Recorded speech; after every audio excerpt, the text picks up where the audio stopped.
Jason was breathing heavily, his body trembling with tension. His hands gripped Jordan's shoulder, pulling him back from the unconscious man sprawled on the floor.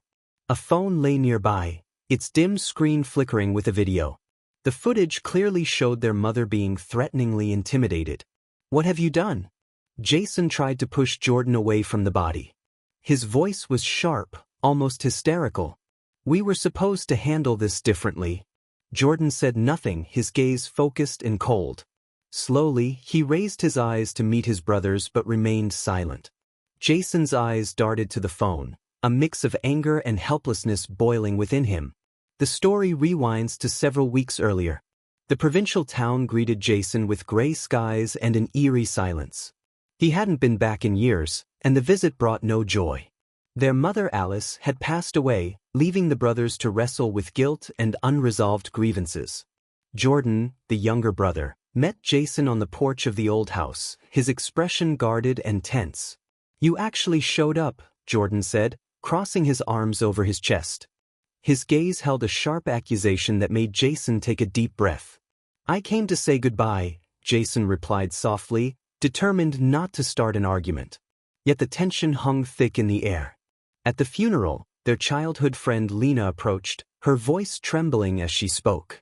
She hesitated, her eyes locked on Jason, before pulling a flash drive from her bag. "You need to see this," she said. Her face carried an anxiety bordering on panic. Later, as Jason examined the flash drive's contents, he discovered video footage from a hidden camera near their mother's house. The footage showed Ray Johnson, a notorious local debt collector, visiting Alice several times. His demeanor was threatening, his movements abrupt, and he clutched some papers in his hands. Jason delved into their mother's financial records and found letters revealing the pressure she was under due to debts. Each letter hinted at her despair, but Jordan refused to believe their mother had remained silent about her struggles for so long. While Jason pored over the documents, Jordan chose action. He tracked down Ray at a local bar, confronting him directly. The tension between them quickly escalated into a physical altercation, during which Jordan managed to record part of their exchange on his phone. However, the recording was incomplete, as Ray noticed it and knocked the phone out of Jordan's hand. When the brothers reunited, the tension between them had only grown. Jordan was adamant that direct action was the only way to achieve justice. Jason, on the other hand, insisted that without solid evidence, they would accomplish nothing. The question of their next move hung in the air. Both were determined to fight, but their paths toward that fight seemed to diverge entirely. Jason sat at the old dining table, now cluttered with documents. Dusty folders, handwritten envelopes, receipts, all were spread out before him. He read through each line carefully, but the puzzle refused to come together. His mother's finances seemed stable until the past year, and then debts appeared unexpectedly. The sums weren't enormous, but their consistency was unsettling. Jordan leaned against the doorframe, watching his brother with growing impatience. "Are you planning to sift through papers forever?" he finally snapped. "While you're sitting here, Ray's out there walking free. We need facts, not emotions," Jason shot back without looking up from another letter. One of them mentioned the pressure she had been under, but the details were vague. "Only hints. They called me again. They won't back down. I'm afraid this will be enough to take everything." Jordan frowned. "Take everything?" He stepped closer to read the letter. "That sounds like threats. Why don't we just go straight to Ray and deal with him?"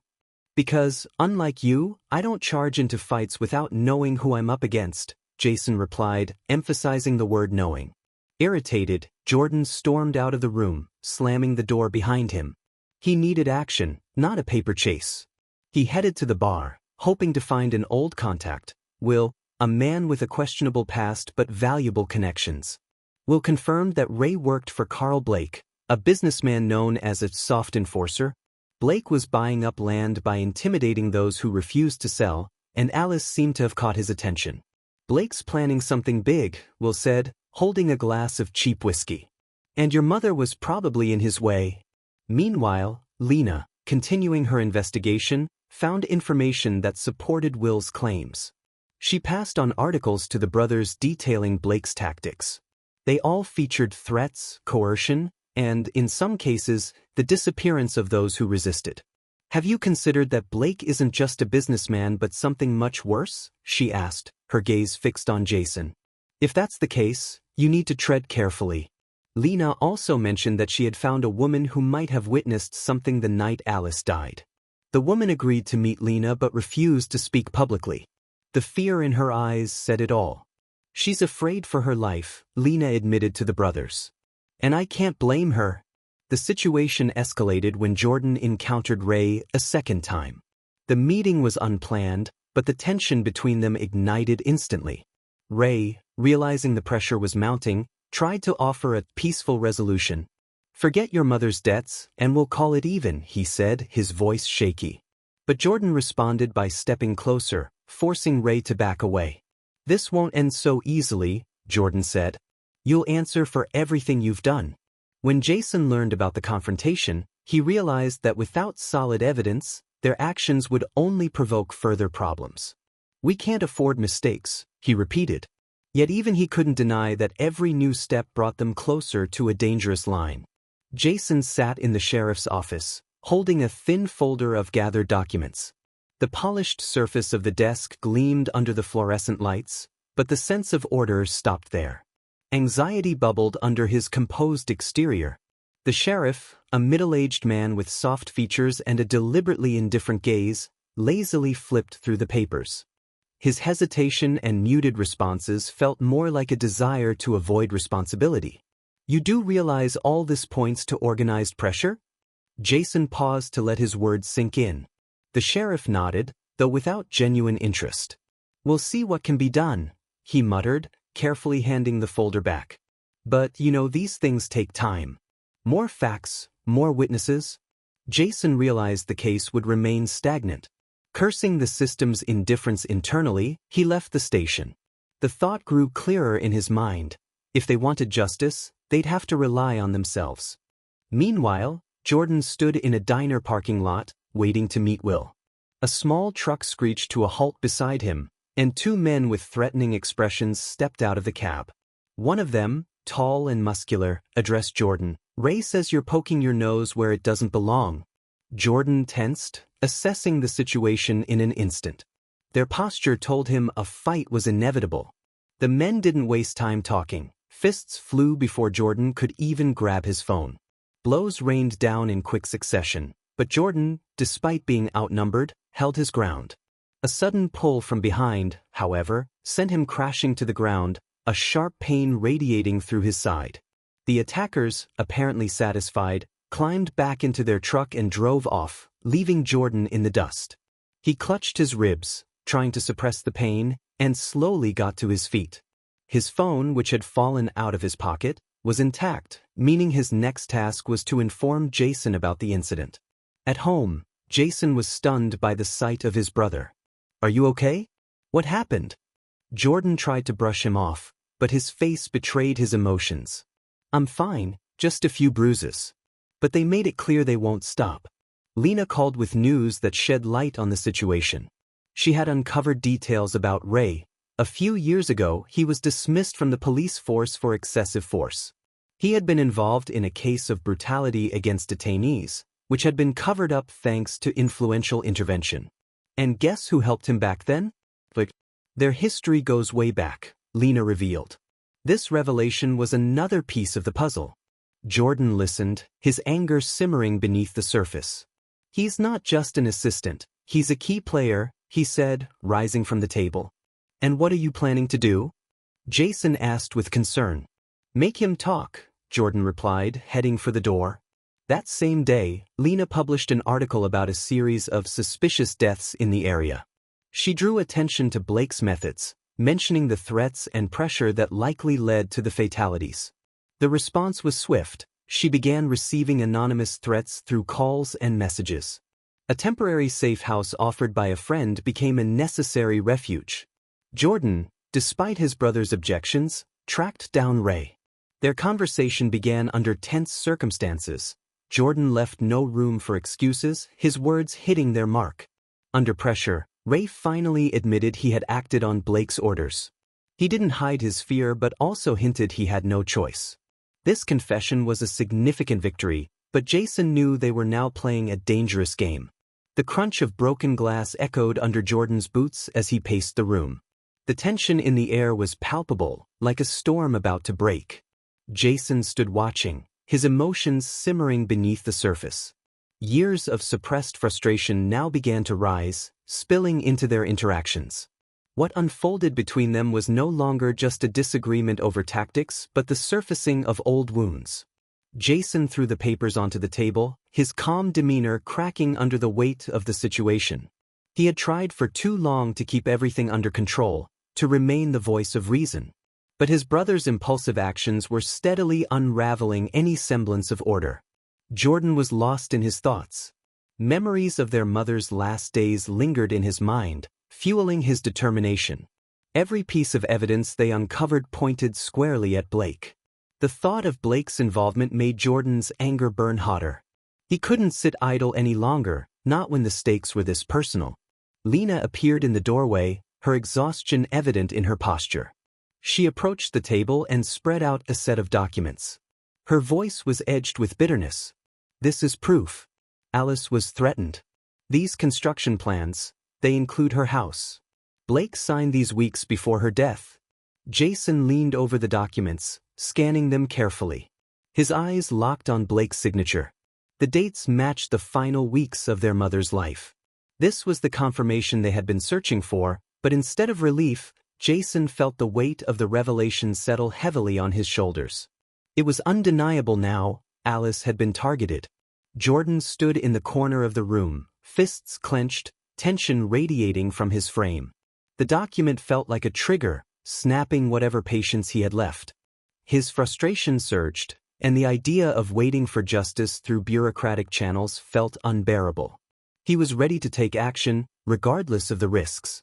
Jason attempted to dissuade him, but his words landed hollow. Jordan's resolve was immovable. Without another word, he left, heading straight for Blake's office. The office was a display of wealth, all glass and cold steel. Jordan's footsteps echoed loudly as he entered unannounced. Blake, seated behind an imposing desk, looked up with an expression of mild curiosity, his lips curling into a faint smirk. The silence between them was heavy, a contest of wills. Blake spoke first, his tone laced with mockery. Jordan didn't respond. He only needed a glance to understand that Blake was a man without conscience, someone who wielded power without accountability.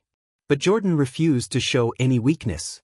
The confrontation yielded little in the way of progress. Blake neither admitted guilt nor offered any insight. Yet the encounter solidified Jordan's determination. He realized that Blake felt untouchable. That illusion of invulnerability had to be shattered. When Jordan returned, he found Lena and Jason deep in discussion. The table was covered in papers, plans, and files that demanded thorough analysis. Jordan exchanged a brief look with his brother, his expression hard but resolute. There was no room left for missteps. This was only the beginning. The faint rustle of papers filled the room as Jason combed through another stack of documents Lena had brought in. Each page was another knot in the web of Blake's connections, but none of it was enough to dismantle his position. The more Jason found, the clearer it became, Blake wasn't just cautious, he had allies in high places. Lena silently laid another folder in front of him, this one containing records of land deals from the past 2 years. Jason scrutinized the pages but froze when he noticed several key documents missing. He destroyed them, he stated flatly, pushing the folder away. The realization only deepened his frustration. Without those papers, they had no direct evidence linking Blake to the threats against Alice. Just then, the door burst open, and Jordan stormed in, his face set in the usual mask of resolve and anger. "We can't wait anymore.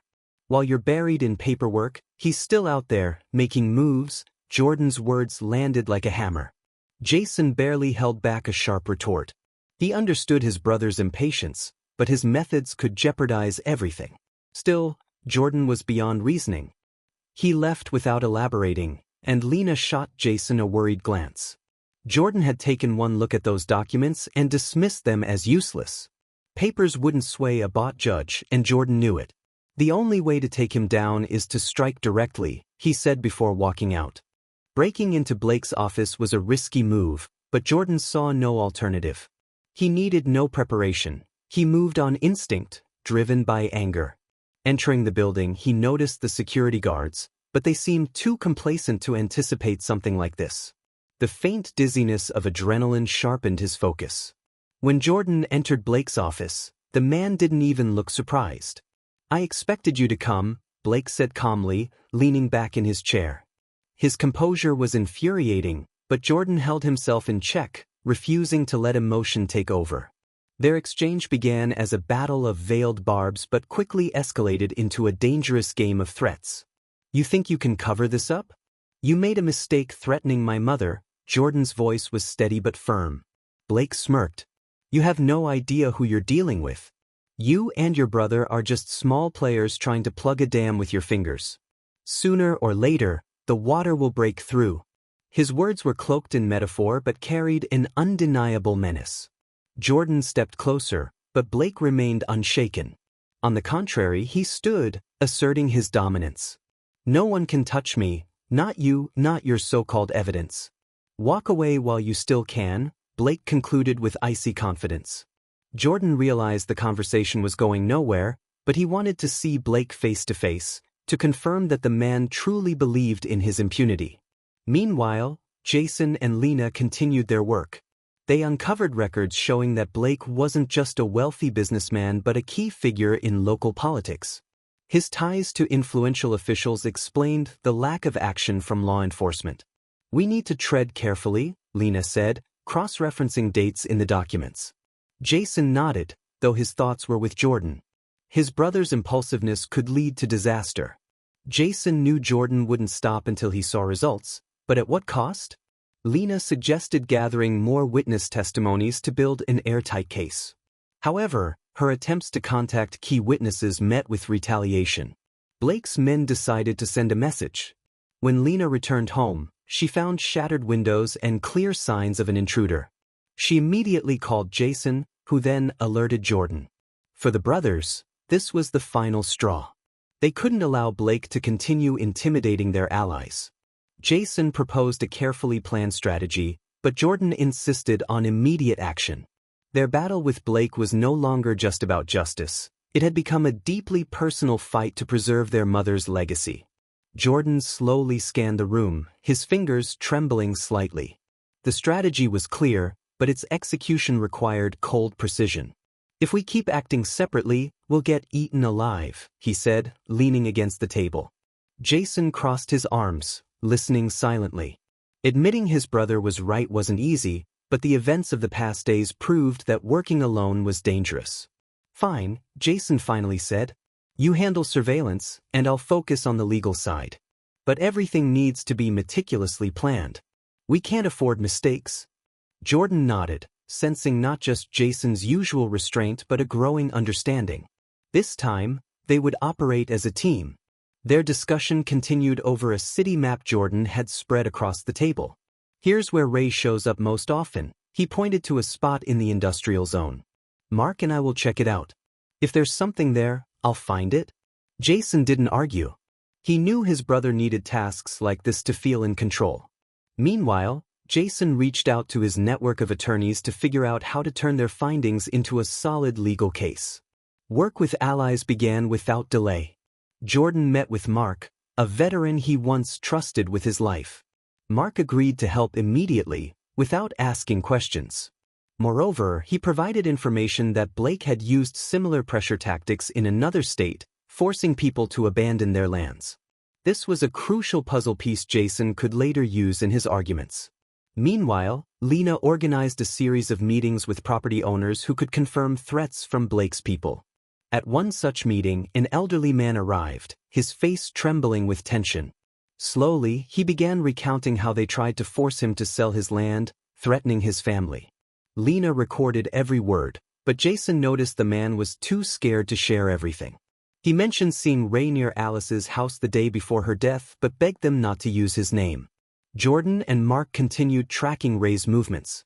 They observed him meeting various individuals across the city, including a government official whose name appeared in Blake's records. These observations began forming a larger picture, but the evidence remained circumstantial. Jordan knew they needed a stronger lead. While this work progressed, Lena published a small article about the discovered violations. She skillfully presented the facts without naming names but pointed out systemic problems. The article sparked a reaction, encouraging some locals to share their stories. People who once feared discussing the issue began speaking to journalists about their experiences. But Blake wasn't backing down. His response came swiftly when he sent men to Lena's home. They broke in, trashing the place in search of something important. Lena managed to call Jason in time, and he arrived with Jordan to find her shaken but safe. She had sustained minor injuries but remained resolute. "This just proves we're on the right track," she said, despite the fear flickering in her eyes. While working through Alice's documents, Jason stumbled upon an old letter. It wasn't addressed to him but to Jordan. In it, their mother expressed her fears for the family's future and her hope that her younger son could protect everything they held dear. Reading these words, Jason felt a strange mix of pride and envy. Their mother had always seen Jordan as the one willing to fight, while he had always chosen caution. These words became a new source of motivation for the brothers. Their unified strategy was beginning to bear fruit. The road ahead was still daunting, but they felt each step brought them closer to their goal. Ray stood by the window of his small apartment, nervously tapping his fingers on the wooden sill. His gaze constantly darted between the street and the phone lying on the table. Over the past few days, he had felt the noose tighten around him. Blake's calls were growing more insistent, and the brothers seemed determined not to let him go. When a knock came at the door, he flinched. Taking a deep breath, Ray opened it, but it wasn't a mailman or a neighbor. Jordan stood in the doorway. No words were necessary. Jordan stepped inside immediately, forcing Ray to retreat. A sharp grab to his wrist and a firm push made Ray sit down on the chair. "Enough games, Ray. You're going to tell us everything you know, or I'll make sure things get a lot harder for you." Jordan's voice was cold but restrained. This wasn't an empty threat. Ray could feel the weight behind his words. Meanwhile, Mark waited downstairs by the building's entrance, keeping an eye on the surroundings. They knew Blake was likely monitoring Ray's every move. One wrong step could alert their opponent. Jordan needed to act quickly. At first, Ray denied everything. He insisted he knew nothing, that he was just following orders and never asked questions. But Jordan didn't relent. Using interrogation tactics he had learned in the military, he kept pressing, asking short, pointed questions and constantly changing the subject to confuse Ray. Eventually, Ray cracked. "Fine. Just don't touch me," he yelled, avoiding Jordan's piercing gaze. Ray began to speak. He explained that Alice became a problem when she refused to sign documents transferring her house to Blake's company. For Ray, it was just another job: show up, intimidate, and get the person to comply. But Alice was different. She wasn't afraid. She even threatened to go to the press. Blake decided she could harm his reputation and ordered Ray to resolve the issue. "I didn't kill her," Ray quickly added, noticing the change in Jordan's expression. "I just made it clear there would be consequences if she didn't comply." However, Ray knew who was behind it. He named 2 individuals involved in planning the pressure on Alice, one of whom was a key link between Blake and local officials. Jordan listened silently. He knew the evidence they had wasn't enough to directly implicate Blake. But now they had names to investigate. Leaving Ray's apartment, he felt a mix of progress and frustration. They had moved forward, but the path ahead seemed more complicated than ever. When Jason saw his brother, his face was unreadable. Jordan briefly recounted what he had learned. Jason began taking notes while thinking about how to use this information in their case. "We can't just go to the authorities with these names," he said, looking up from his notes. "If they find out what we're planning, they'll start destroying evidence." A heated argument erupted between the brothers. Jordan argued they should immediately turn Ray over to the authorities to make his testimony official. Jason countered, insisting that rushing could ruin everything they had built so far. "We can't afford a mistake now. If we spook them, it's over," he said firmly. But Jordan, simmering with emotion, shot back. And if we wait too long, they'll get ahead of us. Ray is ready to talk. Why aren't we using that right now? Lena became the voice of reason, helping to defuse the tension. She suggested an alternative plan. Through her journalistic connections, she had learned that one of Blake's former employees, who had left the company due to disagreements, might be willing to testify. This person knew the inner workings of Blake's operations and could provide the evidence they desperately needed. Though the tension between the brothers remained, they agreed to move forward. Jason began preparing documents for the prosecutor's office, while Jordan and Mark continued monitoring Ray's movements. Their fight wasn't over, but now they had a clear goal: to find the final piece that would tie Blake to the crime. Jordan burst into the room where Lena and Jason were sorting through papers, clutching a stack of printed photos. Blake's planning to run. If we don't stop him now, everything will be lost, he shouted, tossing the papers onto the table. Lena reached for her phone. Jason stood abruptly. How do you know? He asked. Jordan, breathing heavily, shifted his gaze between the two of them. Mark followed Ray. He saw trucks taking documents from his warehouse. We've got less than a day. Tension filled the room. This was the moment where one mistake could prove fatal. The tension in the room grew with each passing minute. Lena quickly sifted through the papers, comparing them to the photographs and data they had gathered. If Blake's fleeing, then he's been planning this for a while, she said, her eyes fixed on the laptop screen. Jordan nodded. We need to find out where those trucks are headed. Mark mentioned a small hangar outside town. Jason sighed, rubbing his temples. His face was tired but determined. We don't have time to involve the police. If we do this, we have to act now. Lena packed her gear, ready to move. I can contact a couple of journalists if we need extra pressure, she said, stuffing recording equipment into her bag. Jason looked at her skeptically. If they find out we were there, we lose everything, he warned. I know what I'm doing, Lena replied firmly. Jordan didn't wait for further discussion. He headed for the door, expecting the others to follow. When they arrived at the location, the hangar was surrounded by a tall metal fence. Inside, trucks were visible, with workers loading boxes. This is the place, Jordan whispered, peering through binoculars. Jason checked his watch. We can't wait. If they leave, it's over. Lena pulled out her camera, beginning to record the scene. Jordan scaled the fence first, moving silently toward the nearest truck. Jason and Lena followed, staying in the shadows.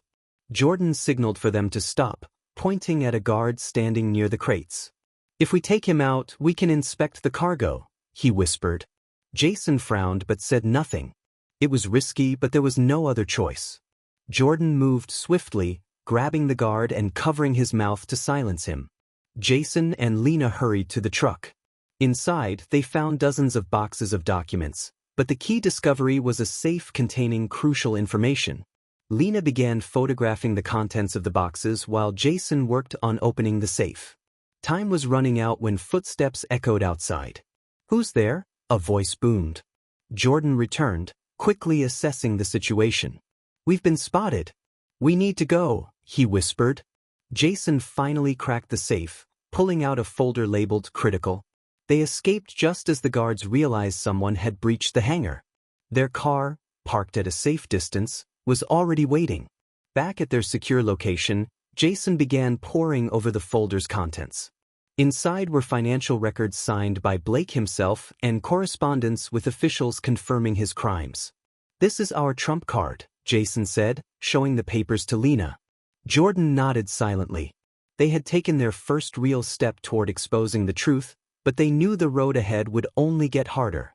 The path to exposure began in the district attorney's office, where Jason stood before a large desk covered in documents. In the folder lay letters, copies of deals, and witness statements tied to Blake's activities. The prosecutor, a man with a stern expression and streaks of gray in his hair, slowly flipped through the pages, occasionally pausing to ask questions. Jason answered concisely, his tone confident, each point backed by facts. We risked everything to compile this, Jason concluded. We have evidence of crimes that span years. These materials must not only be reviewed but presented in court. The person responsible for destroying lives must face justice. The prosecutor nodded, his fingers steepled. We'll examine these materials. But you understand, proving guilt within the confines of the law won't be easy, he replied evenly, a hint of skepticism in his voice. When Jason exited the building, Lena and Jordan were waiting for him. Lena clutched a notebook, her expression focused, while Jordan looked visibly frustrated. So, are they actually going to do something, or are they just buying time? He demanded immediately. Jason exhaled deeply. They've promised to act, but let's not be naive. We need to cover our bases. Lena nodded. I've already prepared part of the materials for publication. Public support is crucial, or this case could be swept under the rug. Her gaze lingered on Jordan. And no impulsive decisions. Everything needs to be precise and calculated. Jordan turned away, visibly annoyed, but said nothing. The three headed to the car to continue their preparations. Jason copied key documents onto a flash drive and handed them to Lena. If something goes wrong, these need to go public, he said. Lena simply nodded, understanding the gravity of her role. Later, Lena was at her computer, fingers flying across the keyboard as she typed her article. Headlines like "Corruption in a Small Town" and "How a Businessman Destroys Lives" appeared on the screen.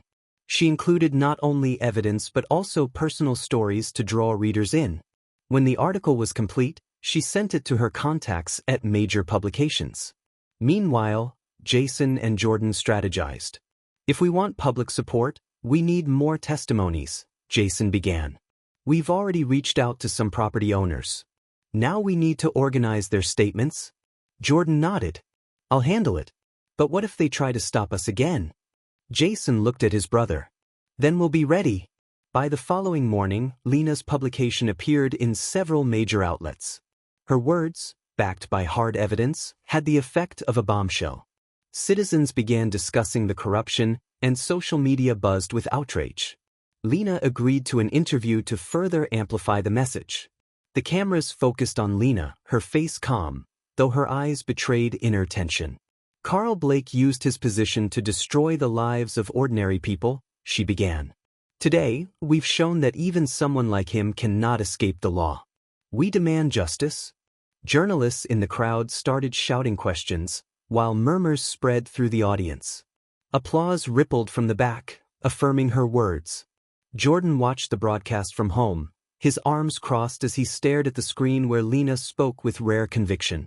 She doesn't back down, he muttered. She's stronger than she seems. Jason entered the room, catching his brother's last words. You're right. But this is just the beginning. The town had transformed. The winds of change could be felt in the smallest details. Streets began to buzz with life, people smiled more often, and conversations were no longer filled with fear and quiet dissatisfaction. After Carl Blake's shocking exposure and subsequent arrest, local authorities started reassessing their actions. Investigations were launched, dismissals followed, and new appointments were made. Those who had once feared speaking up now openly shared their stories. For the first time in years, residents believed justice was possible. Jason observed these changes from the window of a law office where he had been invited to work. The offer to return to town as a legal advisor was tempting. It represented not only stability but also an opportunity to help the town continue moving forward. He thought back to his first case in the big city, comparing the young enthusiasm he had then to the sense of responsibility he now carried. The decision wasn't easy, but he knew his mother would have been proud. Meanwhile, Jordan strolled down the park's familiar path, where he had often walked with Alice. He stopped by a bench, new and freshly lacquered. The plaque read, "In memory of Alice Harper. For her strength, kindness, and belief in a better future." The brothers had installed it as a tribute to their mother and her unwavering fight for what she believed was right. Jordan ran his fingers over the inscription, smiled, and sat down, watching children play nearby. Jordan no longer felt the anger that had once consumed him. Instead, he felt confident that he could channel his energy into helping others. With help from some of his former comrades, he organized a support center for locals who had suffered from fraud and coercion. The idea came after speaking with a family who had lost everything because of Blake. He saw the same fear and despair in their eyes that he had once seen in his mother's. Now he knew how to fight it. Lena was finishing her final report on the aftermath of the case. Her articles had gained national attention, and several major outlets had offered her a job. But she turned them down, deciding to stay. The town still needs us, she had told the brothers during one of their discussions about the future. Her words weren't mere rhetoric. She had become the voice of change, reminding people that the fight for justice wasn't a one-time event but an ongoing process. Jason joined Jordan on the bench, handing him a cup of coffee from a nearby cafe. They sat in silence, savoring the moment of peace. It wasn't the tense silence of the past. It was filled with understanding and mutual respect. "Do you think we've done enough?" Jordan asked, staring into the distance. Jason paused. "Enough to start. But not everything. We've laid the foundation. The rest is up to those who come after us." Jordan nodded in agreement. In the distance, Lena was approaching, carrying a folder of new documents. She looked tired but satisfied. Seeing the brothers, she waved, and they returned the gesture with faint smiles. The calm of the moment was interrupted. Jordan felt someone watching them. He raised his head and noticed a stranger standing near a car. The man made no attempt to hide. His figure was still, and his gaze was intense. "Do you think it's about Blake?" Jason asked, not looking away. Jordan shrugged. "It's unlikely he's just a passerby." They didn't approach the car, but a sense of unease lingered. The man, sensing he'd been noticed, got into his car and drove off, leaving behind more questions than answers. The brothers exchanged glances. This wasn't the end. Perhaps it was just the beginning of a new chapter in their fight.